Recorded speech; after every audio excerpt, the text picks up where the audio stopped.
মধ্যপ্রাচ্যের আকাশে আবারও ঘন হয়ে উঠছে অস্থিরতার মেঘ। Tomahawk missile, suicide drone, ballistic ক্ষেপণাস্ত্র শব্দগুলো এখন শুধু সামরিক অভিযানের অংশ নয়, বরং রাজনৈতিক হিসাবনিকাশের কেন্দ্রবিন্দু। প্রশ্ন উঠছে, যুদ্ধের সমীকরণ কি সত্যিই বদলে যাচ্ছে, নাকি এটি শক্তির প্রদর্শন আর কৌশলগত চাপের এক নতুন অধ্যায়? টমাহক মিসাইল বহু বছর ধরে যুক্তরাষ্ট্রের নির্ভরযোগ্য দূরপাল্লার অস্ত্র। সমুদ্রের জাহাজ বা সাবমেরিন থেকে ছুড়ে দেওয়া এই ক্রুজ মিসাইল নির্দিষ্ট লক্ষ্যবস্তুতে নিখুঁত আঘাত হানতে সক্ষম। ইরাক, সিরিয়া, লিবিয়া সহ বিভিন্ন সংঘাতে এটি ব্যবহৃত হয়েছে। কিন্তু আধুনিক যুদ্ধ এখন আর একপাক্ষিক নয়। প্রতিপক্ষের আকাশ প্রতিরক্ষা শক্তিশালী হলে, ইলেকট্রনিক জ্যামিং সক্রিয় হলে এবং লক্ষ্যবস্তু ছড়িয়ে ছিটিয়ে থাকলে টমাহকের কার্যকারিতা আগের মতো সহজ সমাধান হয়ে থাকে না।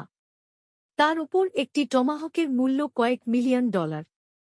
দীর্ঘস্থায়ী সংঘাতে এত ব্যয়বহুল অস্ত্র কতটা টেকসই, সেটিই এখন বড় প্রশ্ন। সংকট বলতে হয়তো পুরো ভাণ্ডার শেষ হয়ে যাওয়া নয়, বরং ব্যয়, সরবরাহ শৃঙ্খল ও উৎপাদন সক্ষমতার চাপ, এই বাস্তবতাকে বোঝানো হচ্ছে। অন্যদিকে ইরান গত এক দশকে যে জায়গাটিতে সবচেয়ে বেশি মনোযোগ দিয়েছে, সেটি হল ড্রোন প্রযুক্তি। বিশেষ করে সুইসাইড বা কামিকাজে ড্রোন, কম খরচে তৈরি, দীর্ঘ সময় আকাশে থাকতে পারে, লক্ষ্য চিহ্নিত করে নিজেই বিস্ফোরিত হয়। এ ধরনের ড্রোন একসঙ্গে অনেকগুলো পাঠানো গেলে প্রতিরক্ষা ব্যবস্থার উপর প্রচণ্ড চাপ তৈরি হয়। একটি দামি এয়ার ডিফেন্স মিসাইল দিয়ে একটি সস্তা ড্রোন ভূপাতিত করা অর্থনৈতিকভাবে অসম লড়াই। এটাই অ্যাসিমেট্রিক ওয়ারফেয়ার, যেখানে দুর্বল পক্ষ প্রযুক্তির বুদ্ধিদীপ্ত ব্যবহারে শক্তিশালী পক্ষকে ব্যস্ত রাখে। তবে বাস্তবতা আরও জটিল। সুইসাইড ড্রোন ধীরগতির, উন্নত রাডার ও ইলেকট্রনিক যুদ্ধ ব্যবস্থার সামনে দুর্বল হতে পারে। কিন্তু যদি সেগুলো সংখ্যায় বেশি হয় এবং বিভিন্ন দিক থেকে আসে, তখন প্রতিরক্ষা ব্যবস্থার সক্ষমতা পরীক্ষা হয়। ইসরায়েলের আয়রন ডোম, ডেভিড স্লিং অ্যারো সবই বহুস্তরীয় প্রতিরক্ষা গড়ে তুলেছে। যুক্তরাষ্ট্রের উপসাগরীয় ঘাঁটিগুলোতেও উন্নত প্রতিরক্ষা রয়েছে।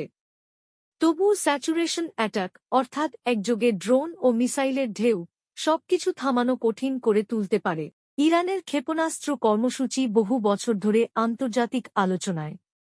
মধ্যপাল্লার ব্যালিস্টিক মিসাইল দিয়ে তারা আঞ্চলিক লক্ষ্যবস্তুতে আঘাত হানতে পারে বলে বিশ্লেষকরা মনে করেন। হাইপারসনিক দাবি করা কিছু অস্ত্র সামনে আনা হয়েছে, যদিও সেগুলোর প্রকৃত সক্ষমতা নিয়ে বিতর্ক রয়েছে। বাস্তব প্রশ্ন হল, নির্ভুলতা কতটা, প্রতিরক্ষা ভেদ করার ক্ষমতা কতটা, আর দীর্ঘমেয়াদে মজুদ কত টিকবে। প্রথম আঘাত শক্তিশালী হতে পারে, কিন্তু দীর্ঘ যুদ্ধ মানে অবিরাম সরবরাহ, প্রযুক্তি রক্ষণাবেক্ষণ এবং অর্থনৈতিক সহনশীলতা। মার্কিন বাহিনীকে দিশেহারা বলা হয়তো রাজনৈতিক ভাষা। বাস্তবে যুক্তরাষ্ট্র সাধারণত সরাসরি স্থলযুদ্ধে ঝাঁপায় না, বরং আকাশ ও সমুদ্রশক্তি দিয়ে চাপ তৈরি করে। তারা পরিস্থিতি পর্যবেক্ষণ করে, জোটগুলোর সঙ্গে সমন্বয় করে, অর্থনৈতিক নিষেধাজ্ঞা ও কূটনৈতিক বার্তা ব্যবহার করে। পূর্ণাঙ্গ যুদ্ধে জড়িয়ে পড়লে উপসাগরীয় ঘাঁটি ঝুঁকিতে পড়বে, তেলবাজার অস্থির হবে, বৈশ্বিক অর্থনীতি ধাক্কা খাবে। তাই হিসেবি ধৈর্য আর দিশেহারা শব্দের মধ্যে পার্থক্য আছে। ইসরায়েলের জন্য চ্যালেঞ্জ আরও সূক্ষ্ম। তাদের ভৌগোলিক পরিসর ছোট, ফলে যে কোনো দূরপাল্লার মিসাইল সরাসরি হুমকি। তারা বহুস্তরীয় প্রতিরক্ষা গড়ে তুলেছে ঠিকই, কিন্তু প্রতিরক্ষা কখনোই শতভাগ নিশ্চিত নয়।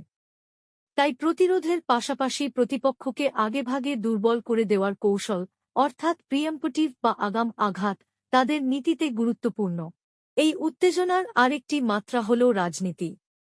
যুক্তরাষ্ট্রে যেকোনো বড় সামরিক সিদ্ধান্ত অভ্যন্তরীণ রাজনীতির সঙ্গে জড়িত। যুদ্ধ মানে ব্যয়, জনমত, নির্বাচন, সবকিছুর ওপর প্রভাব। কঠোর অবস্থান নিলে শক্ত নেতৃত্ব বার্তা যায়, কিন্তু দীর্ঘ যুদ্ধ শুরু হলে সমালোচনাও বাড়ে। আবার নরম অবস্থান নিলে বিরোধীরা দুর্বলতার অভিযোগ তোলে। ফলে সামরিক সিদ্ধান্ত শুধু যুদ্ধক্ষেত্রে নয়, ভোটবাক্সেও প্রতিফলিত হয়। ইরানের ভেতরেও চাপ কম নয়। নিষেধাজ্ঞা, অর্থনৈতিক সংকট, অভ্যন্তরীণ অসন্তোষ, এসবের মাঝেও তারা আঞ্চলিক প্রভাব ধরে রাখতে চায়। যুদ্ধের মাত্রা বাড়লে অর্থনীতি আরও চাপে পড়বে। তাই তারা সাধারণত সরাসরি পূর্ণাঙ্গ যুদ্ধের বদলে সীমিত হিসেবেই জবাবকে প্রাধান্য দেয়, যাতে শক্তি প্রদর্শনও হয়, কিন্তু পূর্ণাঙ্গ ধ্বংসজ্ঞে না গড়ায়। সবচেয়ে গুরুত্বপূর্ণ প্রশ্ন, যুদ্ধের হিসাব কি সত্যিই বদলাচ্ছে? আংশিকভাবে হ্যাঁ। আগে যেখানে উন্নত বিমান ও দামি মিসাইলই ছিল প্রধান শক্তি, এখন সস্তা ড্রোন ও ক্ষুদ্র প্রযুক্তিও বড় শক্তিকে চ্যালেঞ্জ করতে পারে। প্রযুক্তির গণতন্ত্রীকরণ যুদ্ধকে জটিল করেছে। তবে শেষ পর্যন্ত জয়পরাজয় নির্ধারণ করে কেবল অস্ত্র নয়, অর্থনীতি, জোট, গোয়েন্দা তথ্য, কৌশলগত ধৈর্য এবং জনমত। বর্তমান পরিস্থিতি হয়তো সরাসরি বিশ্বযুদ্ধের দিকে যাচ্ছে না, বরং শক্তি প্রদর্শনের এক টানটান অধ্যায়। ইরান দেখাতে চায় তারা অক্ষম নয়। ইসরায়েল দেখাতে চায় তারা দুর্বল নয়। যুক্তরাষ্ট্র চায় সংঘাত নিয়ন্ত্রণের বাইরে না যাক। এই তিনটি লক্ষ্য একসঙ্গে চললে উত্তেজনা থাকবে, কিন্তু পূর্ণাঙ্গ যুদ্ধ নাও হতে পারে। তবুও ঝুঁকি রয়ে যায়। একটি ভুল হিসাব, একটি ভুল আঘাত, একটি অতিরিক্ত প্রতিশোধ, আর পরিস্থিতি নিয়ন্ত্রণের বাইরে যেতে পারে। তেল বাজারে অস্থিরতা, জাহাজ চলাচলে ঝুঁকি, আঞ্চলিক মিত্রদের জড়িয়ে পড়া, সব মিলিয়ে বৈশ্বিক প্রভাব তৈরি হতে পারে।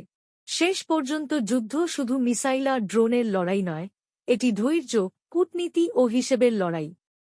টমাহক বনাম সুইসাইড ড্রোন, এই তুলনার পেছনে আসল প্রশ্ন হল কে দীর্ঘমেয়াদে টিকতে পারবে, কে অর্থনৈতিক ও রাজনৈতিক চাপ সামলাতে পারবে, আর কে শেষ মুহূর্তে যুদ্ধ থামানোর পথ খুঁজে পাবে।